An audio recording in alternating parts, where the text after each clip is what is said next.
Ajnanatimirandasya jnanajnashalakaya chakshurunmilitam yena tasmai shri gurave namaha.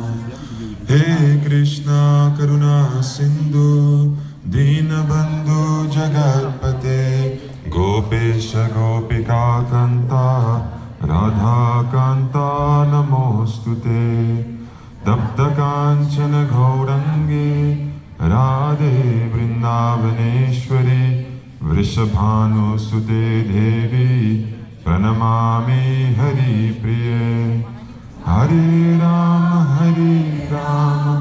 Rama Rama Hare Hare Hare Krishna Krishna Krishna Hare Hare Ya Kundendu Tushaira Haira Chavala Ya Shubhravastra Vrata Ya Veena Varadandha Manditakara Ya Shveta Padmasana Ya Brahma Chuta Shankara Prativihi Vede Sada Vandita Samam Patu Sarasvati Bhagavati Buddhi Pradam Sharade Buddhi Pradam Sharade. Радика, можешь подойти сюда? Swami, one minute, please.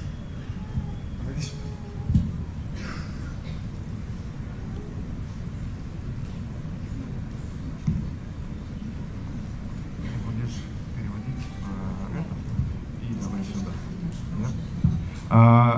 Дорогие русские, российские преданные последователи, перевод на русский язык будет производиться так же, как вчера, в канале «Встреча с мастером». Поэтому одевайте наушники, перевод будет в наушниках.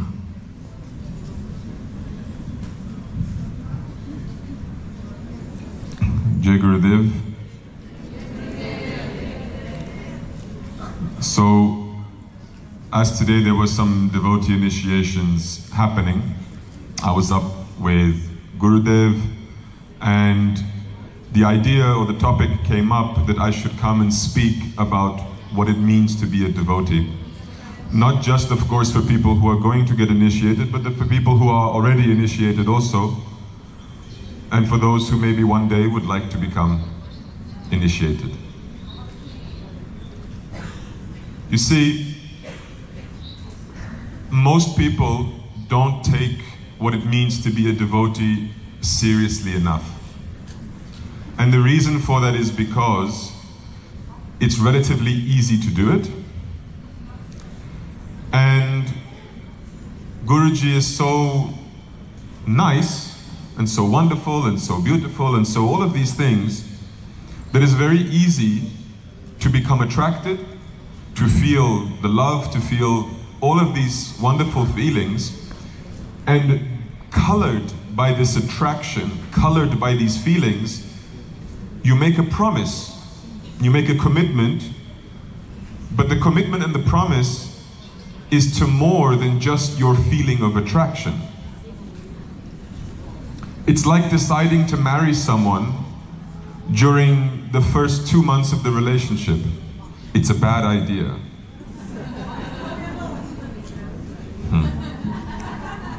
The question was, how do I know?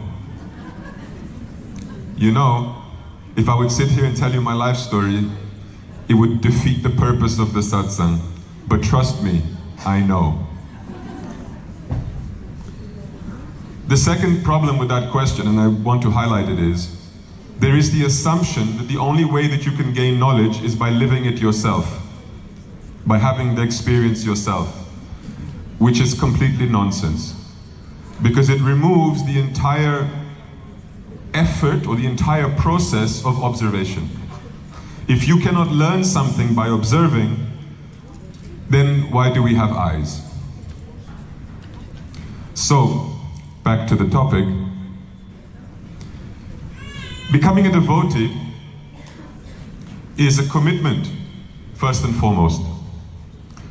A commitment to yourself, a commitment to your guru, and a commitment to God.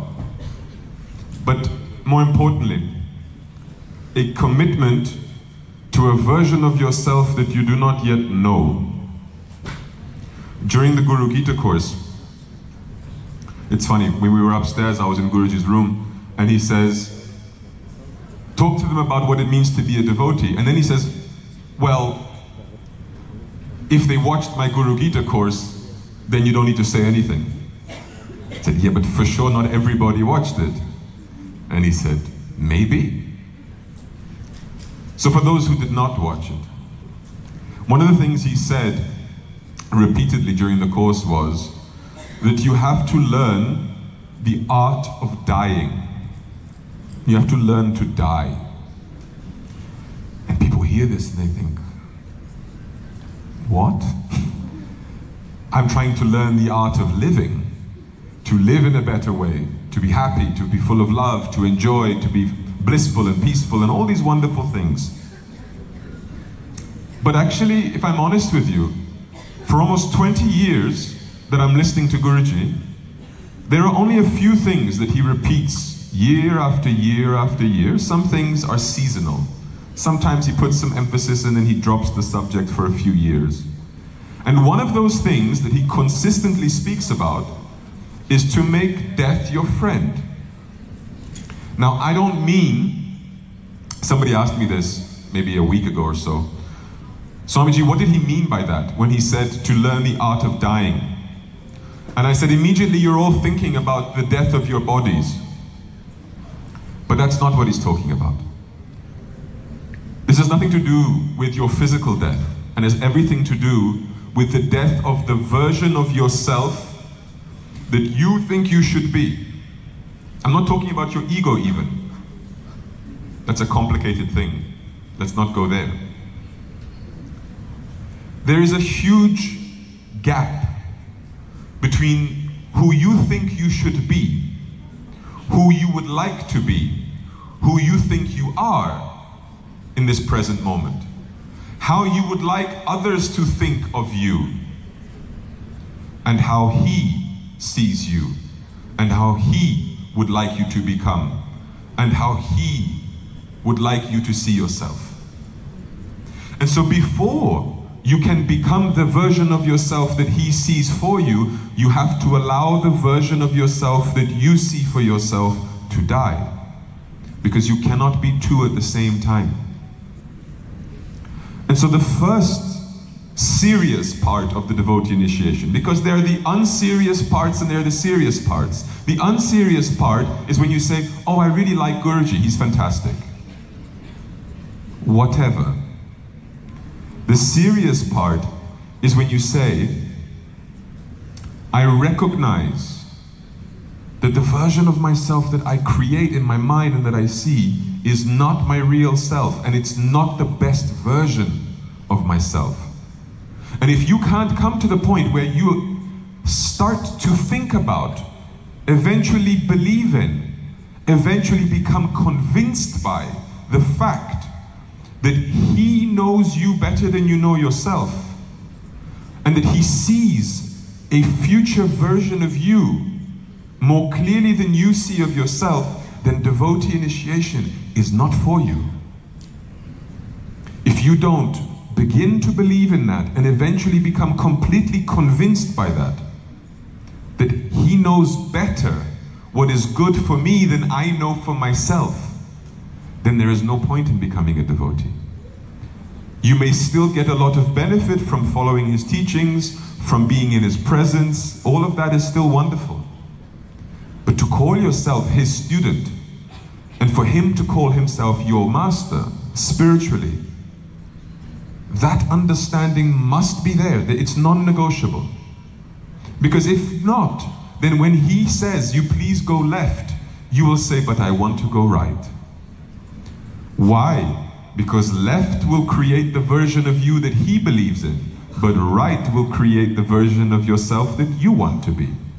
It's a battle of will, but he's not interested in fighting you.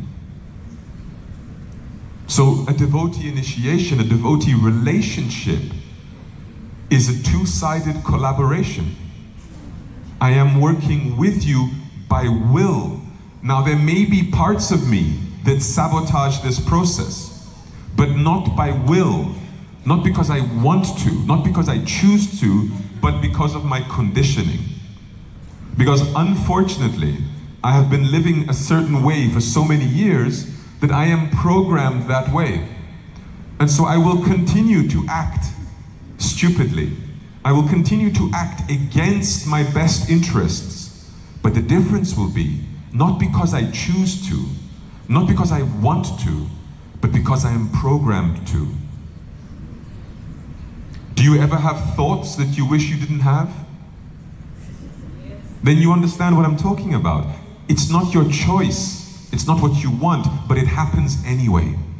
That's what I mean by conditioning. So in your relationship with Guruji, there will be many feelings, thoughts, and actions that you do that will not be in alignment with what you're trying to achieve, that you will not be proud of, that will not be something that you would like Guruji to see. He sees it anyway, unfortunately. But the crucial point is, what do you choose?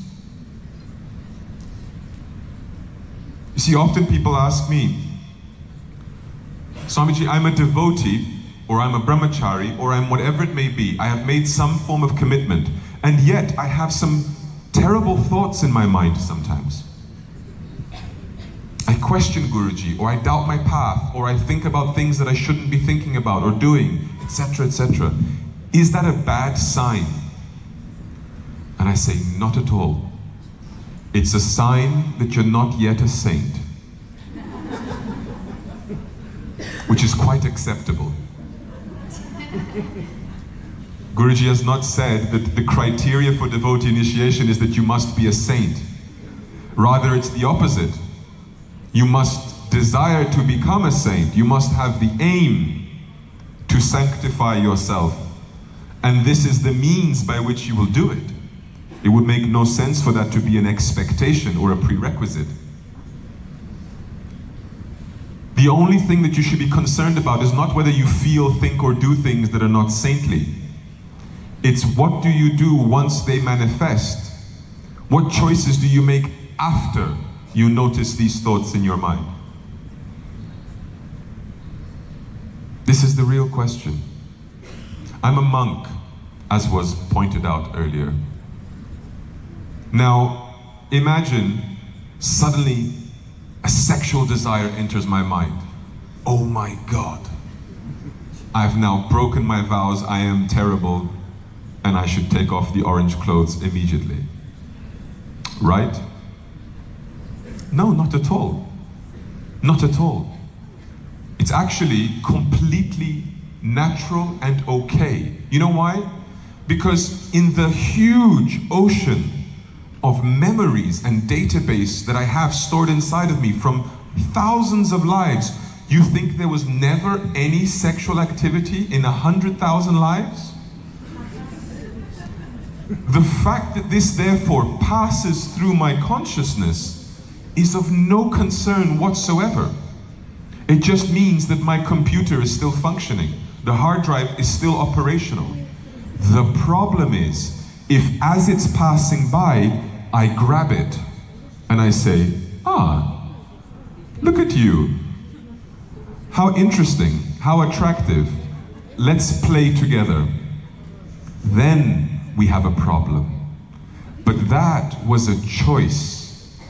That is from my will, my side. Understand? Therefore, something happening to you that you don't want to happen isn't the problem. The problem is how you respond to it.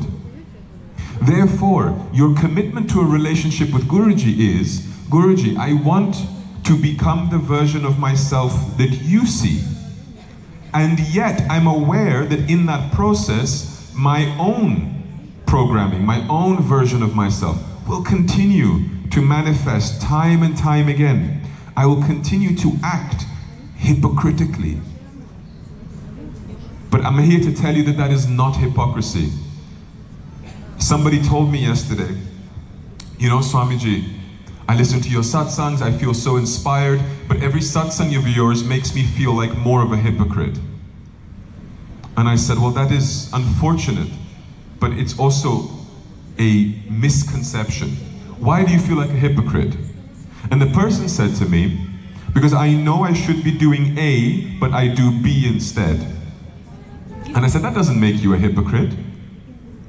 That doesn't make you a hypocrite at all. The question you have to ask is not, I know I should be doing A, but instead I'm doing B. The question you have to ask yourself is, do you want to do B, or do you want to do A? Because if you know you should do A, and you want to do A, you choose to do A, but unfortunately, this conditioned machine still does B, you are not a hypocrite. You're just someone on the path, on the way to complete coherence. You only become a hypocrite when you know you should do A, but instead you choose to do B. By conscious choice and awareness, not by conditioning. Do you understand the difference? And this is incredibly important. You know why? Because of all the things I will tell you that you need to become a successful devotee of Paramahamsa Vishwananda, there are 3 things that I want to focus on today, if you'll allow me the time. There are 3 qualities that I think are non-negotiable if you want to become a successful devotee of Paramahamsa Vishwananda. The first one, Guruji will not like me saying this, is to not take yourself too seriously. Relax a little bit. Whatever you think is dramatic, I promise you, it's not that big of a deal. You've been through this game 100,000 times at least.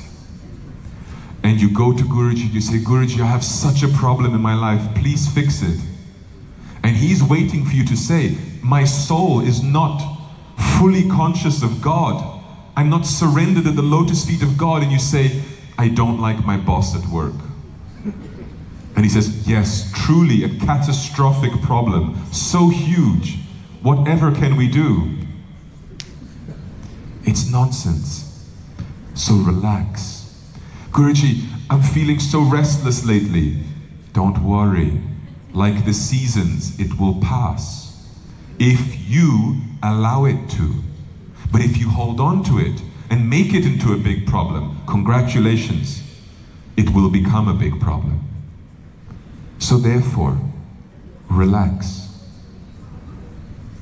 2 days ago, Guruji and I were fighting, and we were in a bad mood. And I arrived, and I smiled for the cameras, and my mother, she writes to me and says, I saw you in a photo arriving in Azerbaijan. You were clearly faking your smile. And I said, you really are my mother, aren't you? I was in a terrible mood. I had just had a fight with Guruji, right? And the next morning, I go to Guruji and I say, Guruji, are we good? Are we done fighting? Are we out of kindergarten? He didn't like that comment. So the fight extended itself for 1 more day. And I said to him, but you know, Guruji, this isn't very rational to continue this. It's in the past, it's gone. Let's just move on. And he says, I don't want to. But then the wonderful thing happened, that usually happens in these moments. He started a fight with someone else. And then when he did that, he forgot that he had a problem with me. So then we were fine again. And he starts cracking jokes with me, and now I'm on his side. look Revati at that idiot over there. And I'm like, you're right, Guruji, terrible. What an idiot. I'm taking my chance. But my point is that I know that this is just the little games that we play. Year after year, month after month, week after week. And yet there is great lessons to be learned in that. Because I have devotees who will come to me and say, Guruji looked at me in a funny way. I was not sure that the look was affectionate. And because of that one look, now they say, Swamiji, I feel like I need to change my life. Everything is upside down. Everything is terrible. He hates me. I'm not good enough. And full disaster follows. And then I go to Guruji and I say, Guruji, this person is very concerned because you looked at them in this particular way and they think that you hate them. And he looks at me with utter confusion and says, huh? I said, yes, Guruji. They are convinced that their life is a disaster because of the way you looked at them.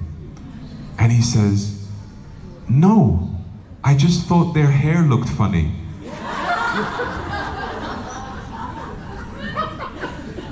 And therefore, without elaborating further, my first point is, relax. Don't take everything so seriously. If you have a dream with him, and he comes in the dream, and he's tough on you, wake up from the dream. Problem solved. Move on, turn the page. For so many years, people used to come to me and say, it's amazing, your skill to have Guruji shout at you and 5 minutes later, you're fine. And I say to them, listen to me very carefully, and I mean carefully like because there's danger involved in what I'm saying, not attentively. I don't mean listen attentively, I mean listen with much caution. What I'm about to tell you is both true and incredibly dangerous. This is what I was saying to the person. When he shows any kind of displeasure, dislike, anything negative towards you, okay? It's not real. They said, what are you saying to me, Swamiji? I said, psst, don't tell everyone. But it's fake because he loves you. And they say, yeah, but I cannot say that to Guruji's face. When he shouts at me, I say, ha ha ha ha ha, I know you love me really. I said, no, you misunderstand me. The shouting is part of the love. It's because he loves you that he shouts at you. So next time he shouts at you, don't tell him it's fake. Tell him, I love you too. And he said, I think he'll call me crazy if I do that. And I said, say it inside then. Guruji comes around the corner and he sees me talking to this person and he has a very angry look on his face. And he says to me, what are you doing? I said, Guruji, I'm sharing some experiences with this person. And he says to the Mataji, go away, quickly, go away. She goes away and he looks at me and he says, what did you tell her? I said, I told her to tell you I love you inside. And he looks at me with these piercing darshan-like eyes and he says, I want you to shut up for the rest of the day.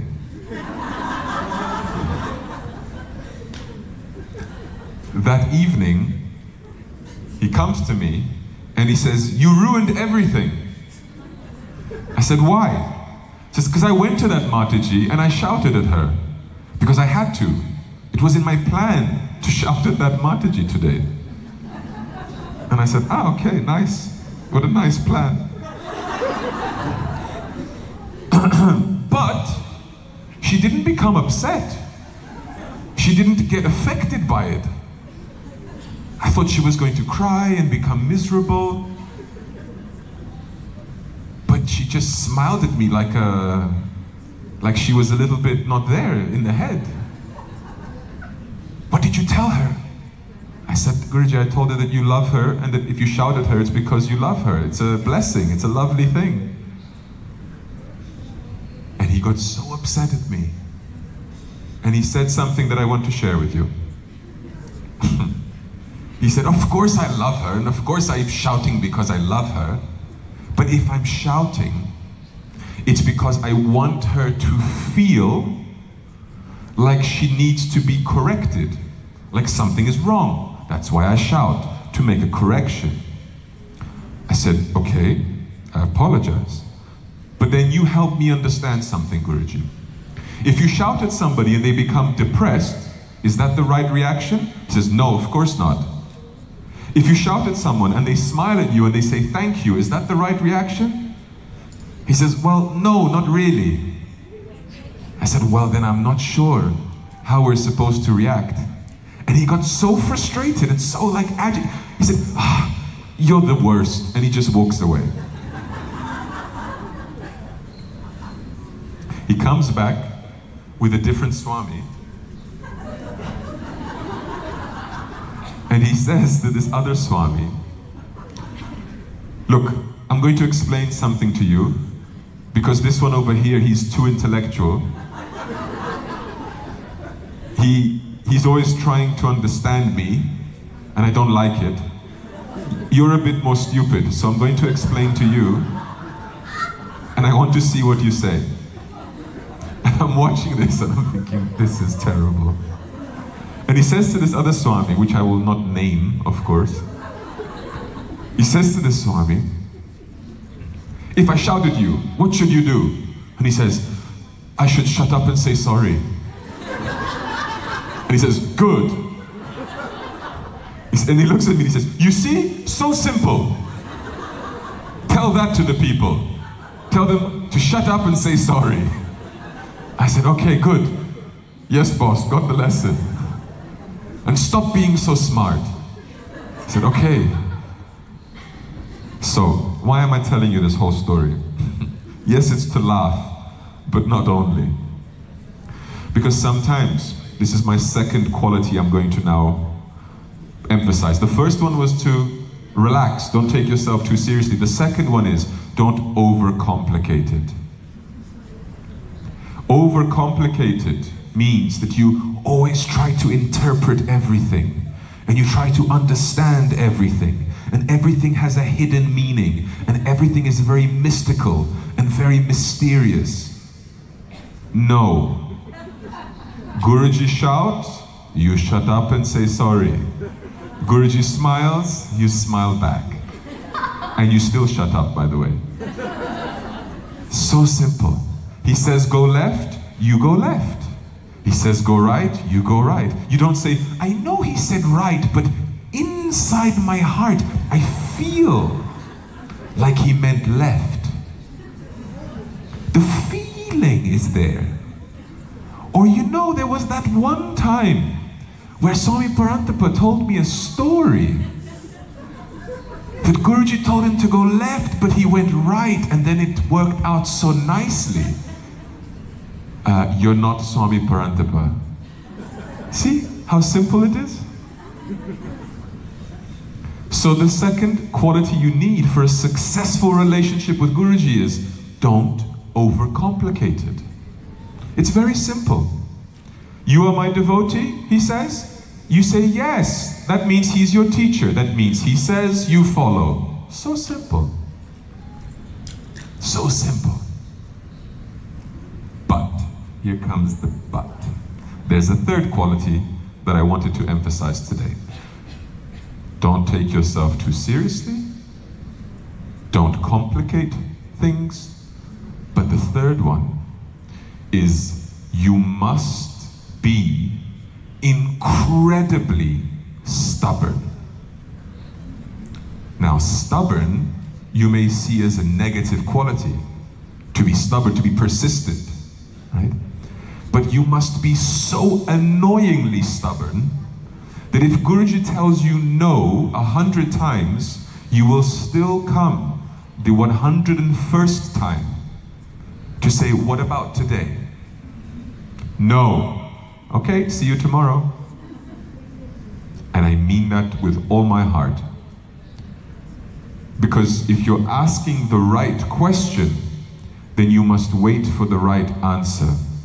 And if it's not today, then you know in your heart that it will be tomorrow. And tomorrow, you will tell yourself the same mantra again, and again, and again. Now the question is, what is the right question? Is the right question, Guruji, can I live in your house? No, I tried that one. I don't recommend it. Is the right question, Guruji, can I always be by your side and travel to every pilgrimage? No. Guruji, can you talk to me all the time? No. Guruji, can you make me a ring? No. It's none of these questions. The only question that should be of any interest to you is, Guruji, how may I be of service to you today? Now you may have been thinking I was going to tell you, oh, can you give me God realization? Can you give me grace? Can you give me all these things? No, that's not the right question either. I'll tell you a story that I think really encapsulates this principle. There was a guru who was getting ready to leave his body, and he had to choose a successor. And so he called up all his disciples, and they all came and stood in front of him. And so he had 50 disciples standing in front of him, and he said to them, I'm going to leave my body today. And I have decided that I need a successor, and so I'm here to choose one. So I want to ask you all a question first. All of you who think that you are ready to become my successors, please step forward. And 25 people stepped forward. Half of them said, I am ready. And they stepped forward. And he said, and whoever thinks they are not ready to become my successors, please take a step back. And the other 25 took a step back. But then he saw that there was one more devotee. There was 51 devotees there. And one devotee stayed in the middle. And he said to him, you're deaf? You don't hear? You're ready or you're not ready? And he just looked at the guru and he said, I don't know. I don't know if I'm ready, and I don't know if I'm not ready. Because only you can decide that. Only you know if I meet the criteria to become your successor. If I decide that I'm ready or I'm not ready, then I'm the authority here. Then I know what is right and what is wrong. I know what is good enough and what is not good enough. And I don't know these things. You are my guru. Only you can say if I'm ready or not. And the guru smiled and he said, you're my successor.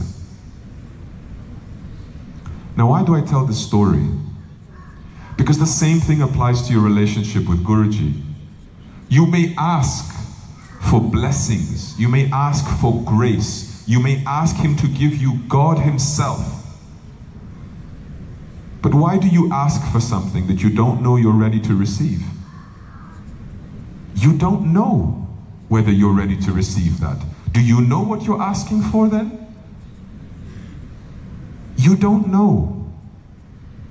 And therefore I told you very clearly what the only right question is. The right question is, how may I be of service to you today? My readiness or not, my qualification or not to become a saint or not, you decide that. That's your business. Your business is the grace-giving business, the blessing-giving business, the realization-giving business. My business is to be of service to you. Now, you may be thinking of service in 500 different ways. Everybody has their own connotation with the word service. Do you know what service means to me? Service is not something you do, it's someone you are. It's a state of being. my being is of service. You know how your being becomes of service? There are a few ways. First, when your being is continuously available. So your availability is a service.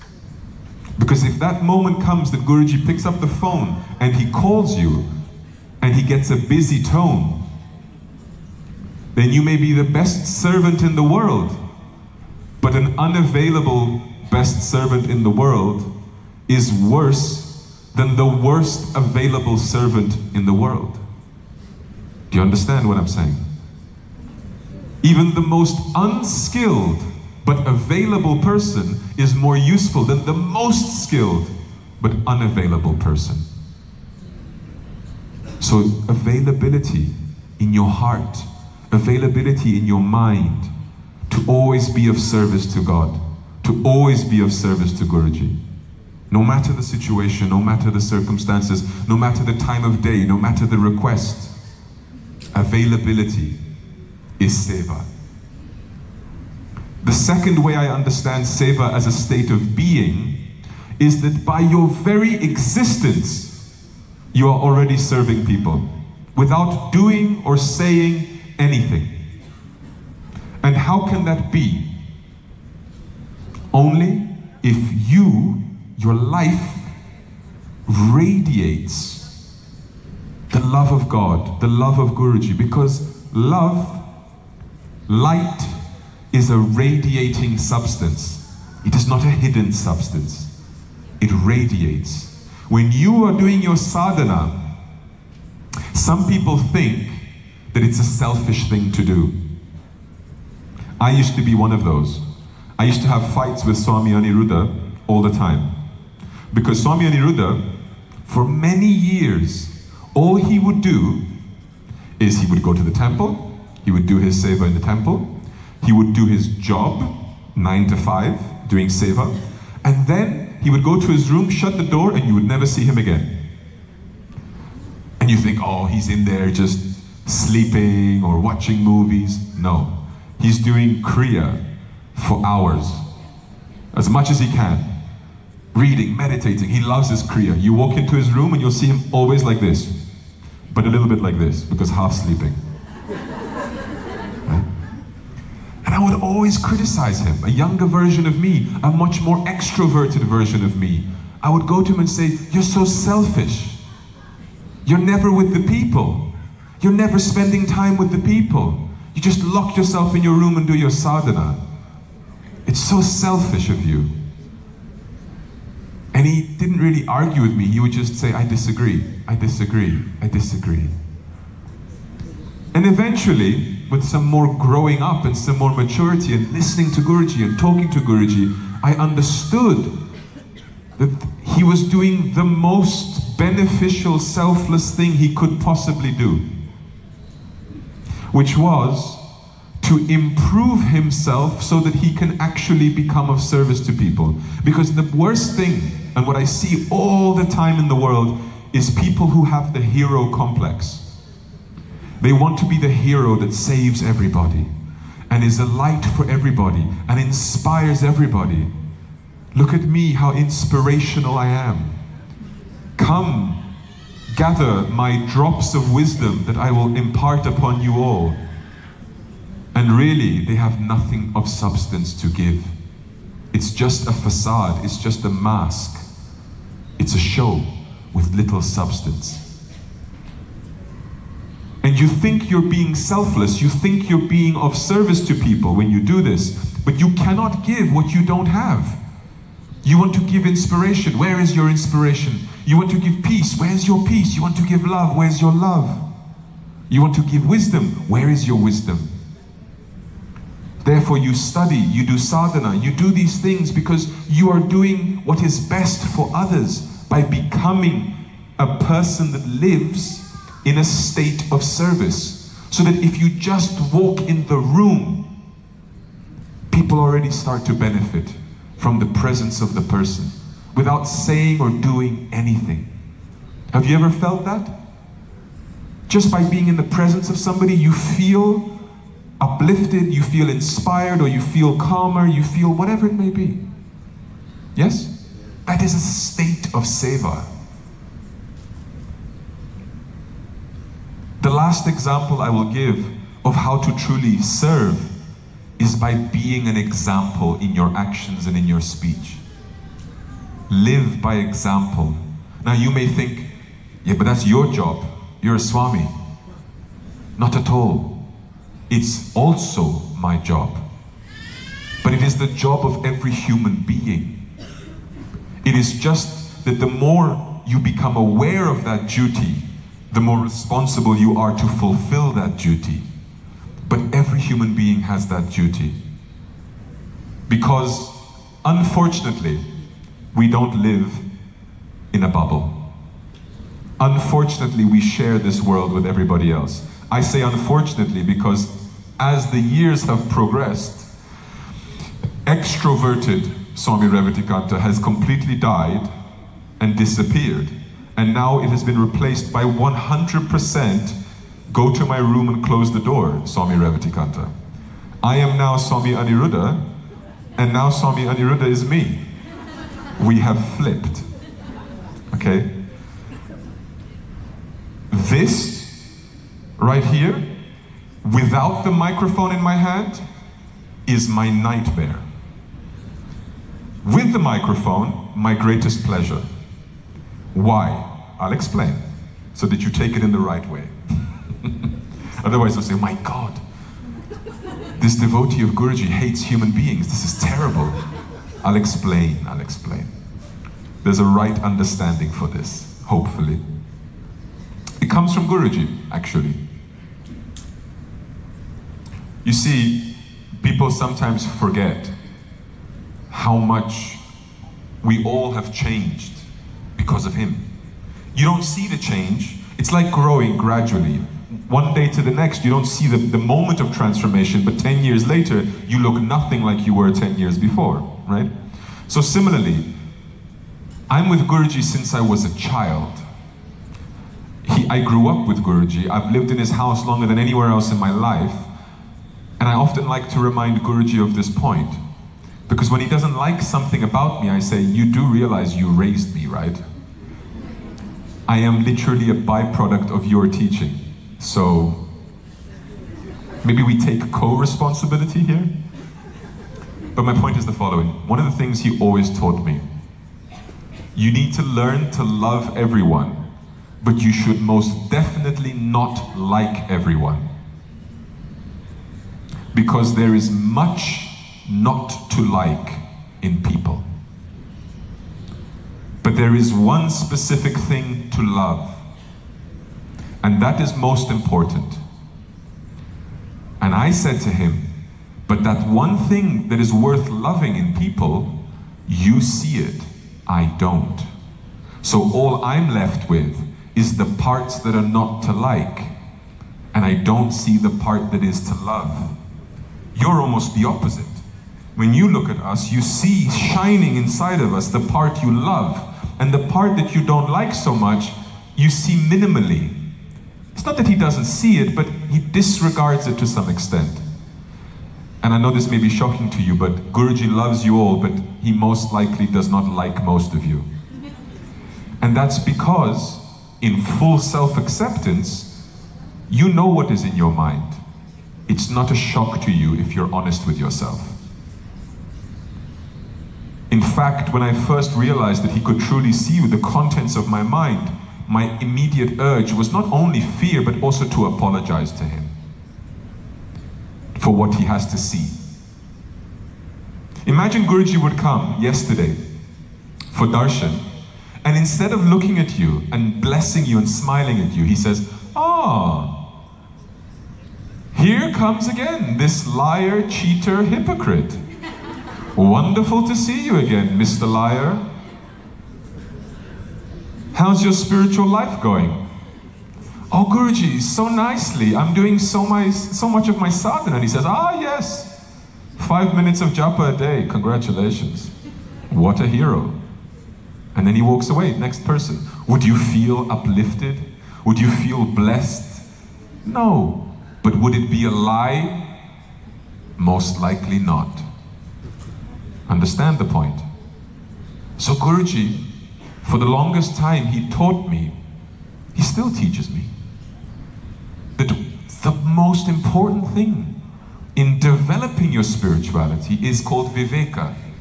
Viveka means discrimination, discernment. I prefer the word. To be able to distinguish between left and right, black and white, to be able to tell things apart. So I have to be able to find in you what I must love, and I must find in you what I am not to like. And you'll say, but why is it important to find that second one? It is incredibly important. Because I have to become as clear about where I want to go as I have to be clear about what I don't want to go to. I have to be inspired by what I want to achieve, but I have to be equally clear about what I don't want to achieve.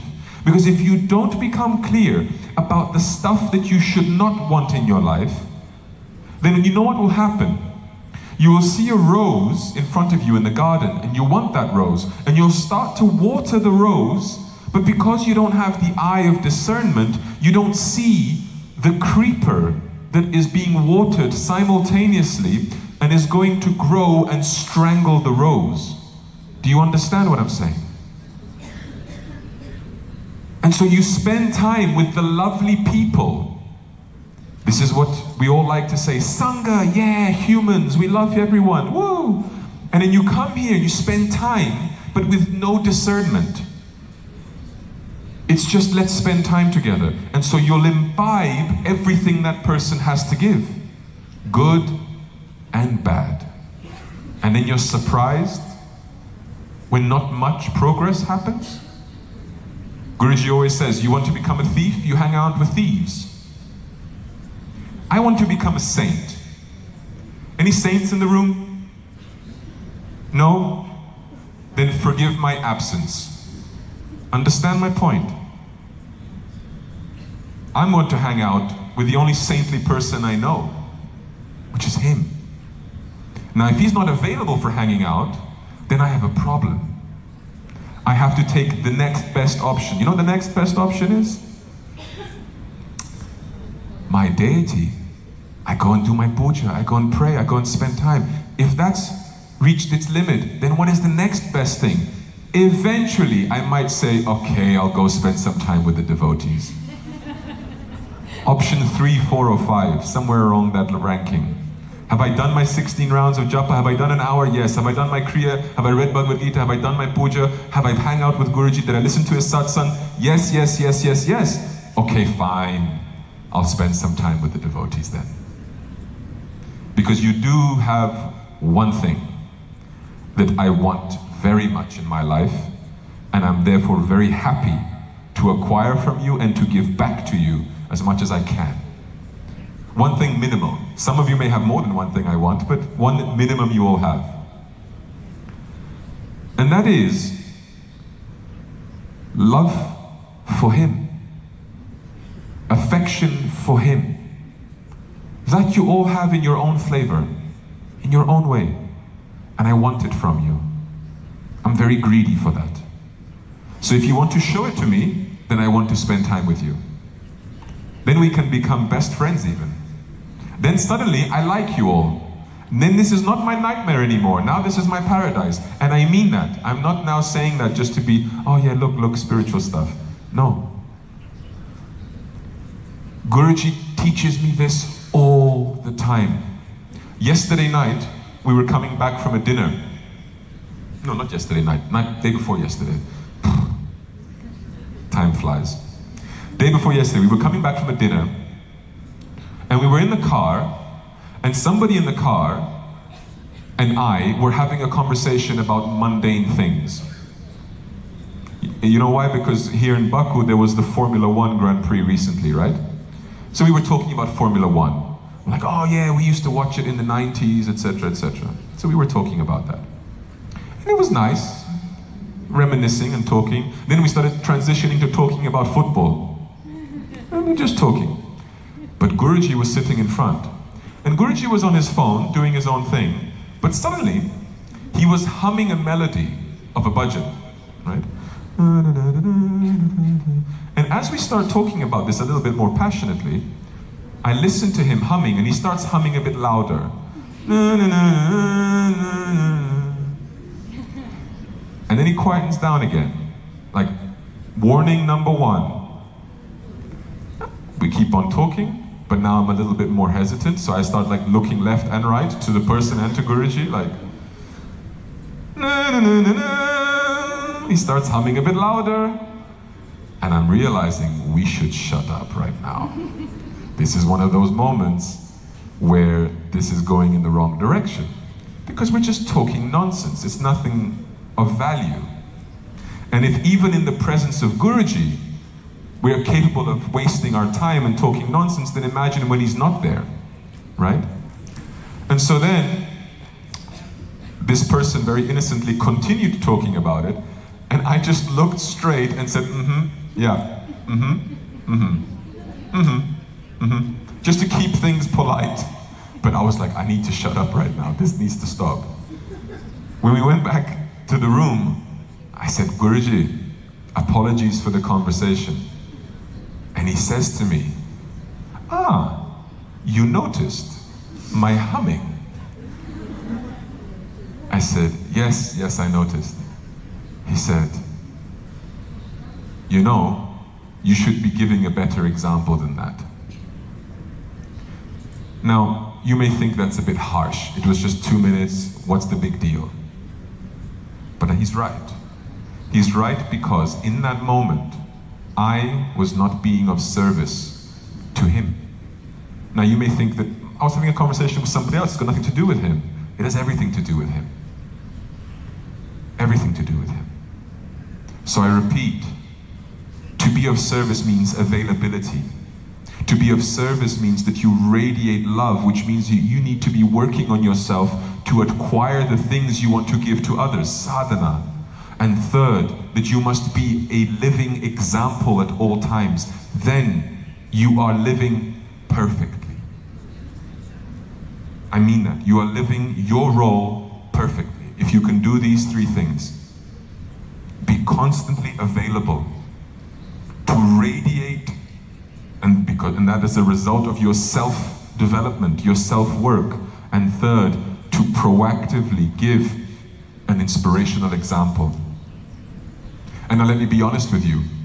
If we were all doing that, Sangha would be the most blessed place on earth. And Guruji wants Sangha. Guruji loves Sangha.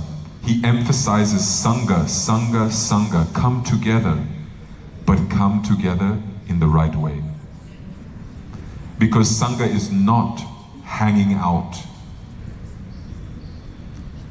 You know what it's really called? Satsang.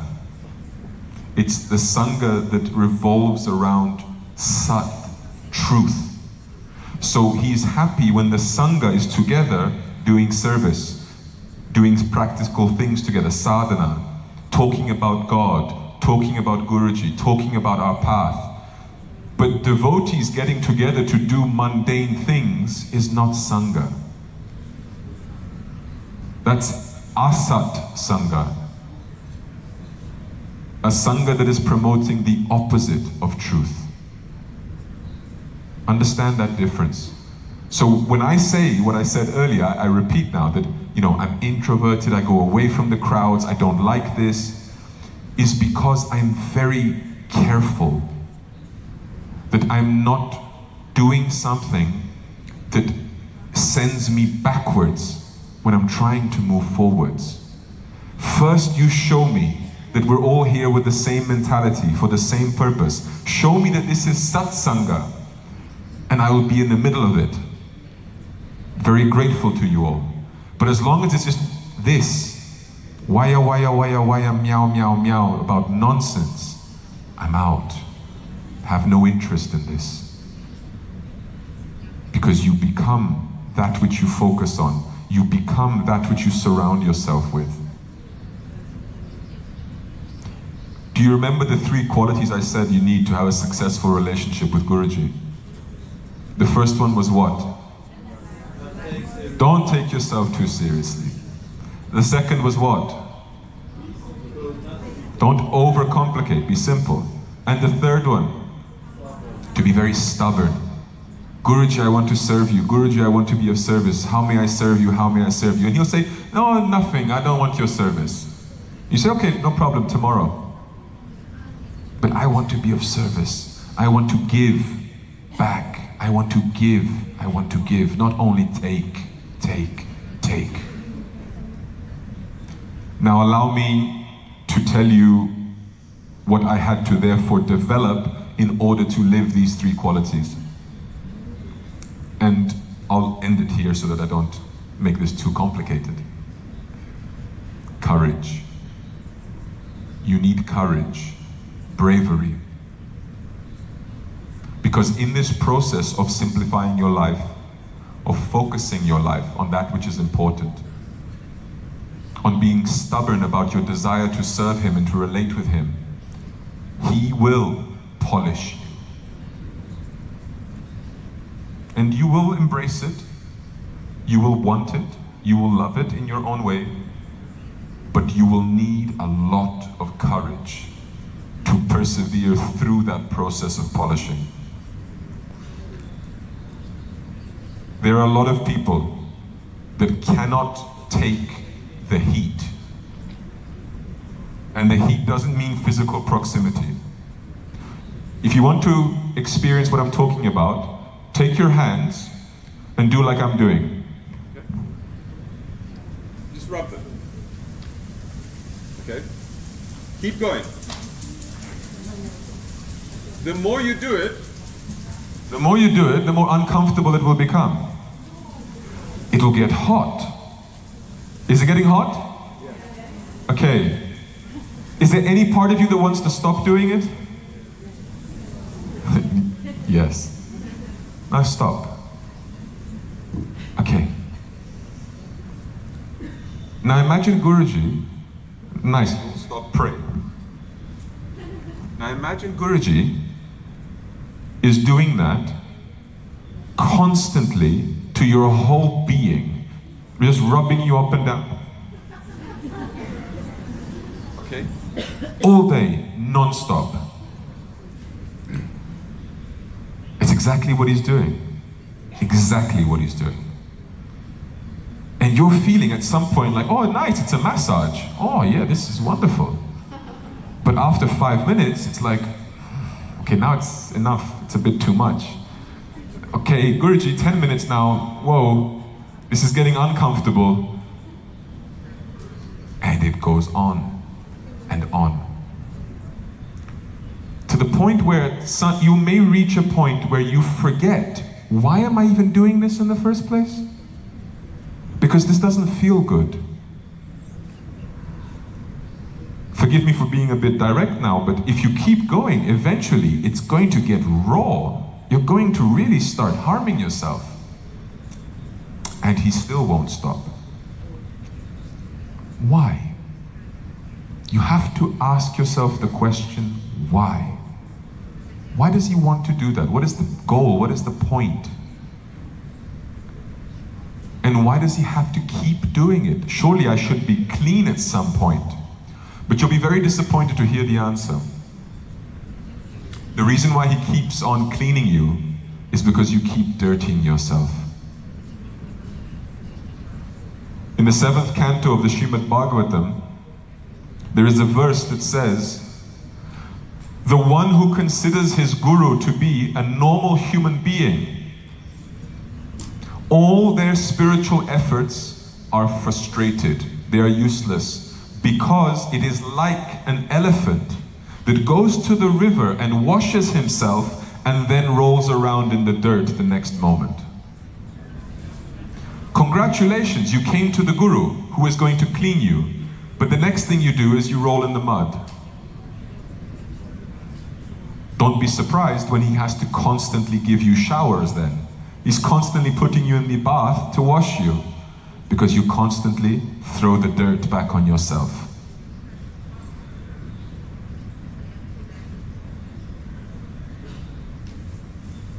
And I know why you do it.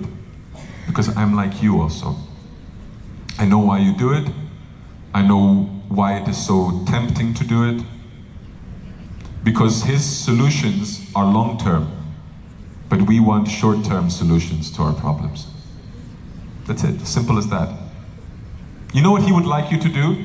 I'm feeling sad. He would like you to say, God is my only solution. Lord, I pray to you. Lord, I serve you. Lord, I'm talking to you, and problem will go away. Problem is, does it always go away when you do that? No, not always. Because where is the Lord? Sometimes very far away. Sometimes the Lord is the thing that's making you feel sad. So what do? Oh, maybe I go and, have some ice cream, have a drink, hang out with some friends, because it's a short-term boost to my happiness. It's a short, quick fix, right? Which, by the way, is the exact mentality of a drug addict. This world, Maya, can be viewed as a sort of drug. And we are so much longing for happiness that whenever we get a little dose of it, we take it immediately. It is why people eat more cake than they eat salad. Of course, everybody knows that the cake is not good for you. Everybody knows. But it's very good for me in another sense. It gives me a little happiness boost. And that's very nice. It feels nice. You understand? But there's a problem in that. Every time you do one of these things, you are speaking to Guruji. This is a lesson I have learned the hard way in 20 years. That my actions are a language with God, a language with my Guru. And I'm sure you've heard the saying that if you take one step towards God, God takes 10 steps towards you. If you give something to God, He gives you back tenfold. You've heard something like this? Sometimes it's 100 or 1,000 or whatever. But you've heard something like this, yeah? I have bad news for you. The same thing works in reverse. You take a step back, He takes 10 steps back. You say no, He tells you no 10 times. Because you have to understand the importance. It's not a game. You're not playing with toys. This is the most important thing in your life. And the only way to learn value is through consequence. And I'm telling you, so that the wise amongst you may not have to repeat those errors that I have committed. Because the fastest way to learn is consequence. Don't touch the fire. Ah, yes, no problem. I touch it anyway. Ooh, it hurts. Now I know for sure not to touch it again. Consequence. Do you want to learn through wisdom or consequence? Wisdom, no? So wisdom can be shared in satsang. You listen to the lives of other people. You listen to the experience of others. You observe the life of other people and you learn. And you learn so that you don't have to repeat the same mistakes that other people make. Guruji has had 2 careers on Twitter, X. So the first one he did for a few years, then he stopped for a few years, and now he started again, right? Posting. Back in the day, he posted one message once. It was amazing. So good, my favorite tweet of all time. But the people were shocked. Let me see if any of you remember this, that you were checking it back in the day. So he tweeted the following. He said, if someone has wronged you, if someone has done something bad against you, don't attempt to exact your vengeance on them. Don't try to punish them back. Simply wait and observe. God will take care of punishing the person, And if you're lucky, he'll let you watch. And that was the tweet. And people read this, they were like, oh my God, Guruji's like a vengeful, you know, scorned lady. Like, he's like, yeah, I'm gonna punish you and watch you and whatever. And people were coming to me saying, can you like help me like understand what he means by this? Because it seems very like, sinister almost, a bit evil. And I laughed because I knew people were gonna interpret it in that way. Like, you get to watch somebody suffering the consequences of their actions and you can enjoy the suffering of your enemies, right? But it had nothing to do with that. It had nothing to do with that. Because I was with Guruji when he wrote the tweet. And the tweet was about me. Because I had just had another fight with Guruji. And the problem with my fight was that someone who I thought was an asshole was not getting punished. And so I wanted to punish that person. And I said, Guruji, with your permission, can I? And he said, don't be stupid. God will take care, but I'll let you watch. And I said, wonderful. And then he said, why is it wonderful, Revati? Because he could see that my wonderful was not the wonderful he meant.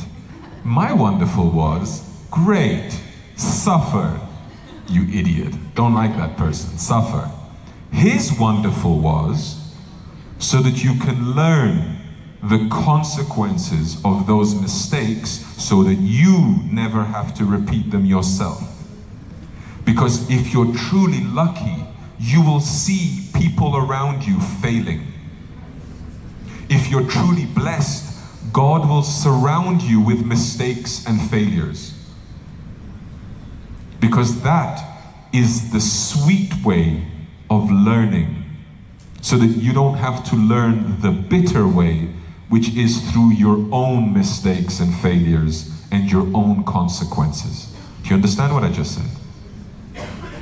God will surround you with failure as a blessing to you, so that you can learn, but you will only learn if you're sharp, observing, watching like a hawk, like an eagle. And therefore I will leave you with this. For the last 10 years of my life, I have been a very, very, very passionate observer of people. I watch you all the time. Yesterday in the darshan, like a bit creepy even, yesterday at the darshan, I was just standing there half the time, just looking into the crowd. Kirtan is going on, everyone's like, Radhe, Radhe. I'm just watching. Who's doing what? Who's feeling what? Who's saying what? Who's Guruji looking at in one way or another way or whatever? So much to learn. So much to observe. And then I have my notes from yesterday's darshan with about 20 opinions that I took away from people and things that I saw. Half of them have already gone to other Swamis for reflection. Half have already gone into my book that I'm writing. All sorts of things. But this is only possible when you're watching, when you're observing, when you want to learn. And that, for me, is the beauty of Sangha. So many people complain to me that they don't want to be in Sangha because they don't like the people. And I say to them, but that's wonderful. That's the best kind of Sangha. When you don't like the people. Because that's when you have the most to learn. If it's all your best friends, it's a comfort bubble. It's a comfort zone. You're going to learn nothing. You're just all hanging out like, yeah, you're the best. Yeah, you too. Woo!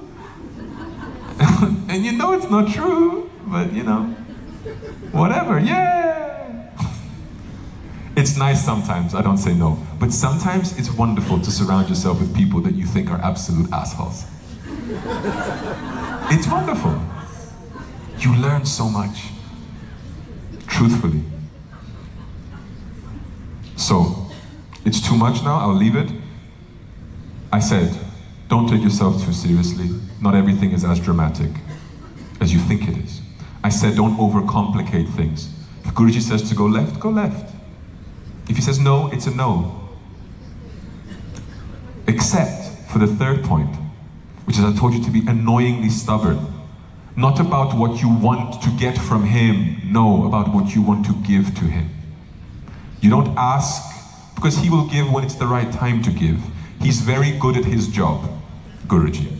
He knows when it's time to bless you. He knows when you need something. He knows all of it. He's very, very good at his job. We need to focus on our job, to be of service. And then I unpacked what it meant to be of service. And I said, service is not something you do necessarily. It's a state of being. You remember? And I highlighted that to be of service means, again, 3 things. So 3 is the number. The first is that you have to be available. The second is that you have to radiate your values, your spirituality, and you'll only be able to do that if you're doing sadhana. And the third thing is to speak and to act in a way that is giving a good example to others, that is of inspirational value to others. And wrapping all of this together was courage. Because courage is what you're going to need to survive and to persevere through the cleaning process, through the polishing process. And you gradually become more and more aware of the fact that Guruji is cleaning you and you're dirtying yourself again. And so you start to diminish the amount of dirt you throw on yourself by becoming wise. And you become wise by observing the failures and mistakes of everybody so that you don't keep repeating the same mistakes again and again and again. But if you don't listen to what I'm saying and you don't practice that, no problem. You'll just have to learn the hard way. Consequences. Touch the fire, please do it. You will still learn, you will still progress. And if you take what I said into account, you will understand what it means to be a devotee of Guruji, and you will also understand the value of Sangha. Sangha is where you come to transform, to grow, to develop. It's not where you come to chill out with the homies. Okay? That you can do in your private time if you want. Jai Gurudev.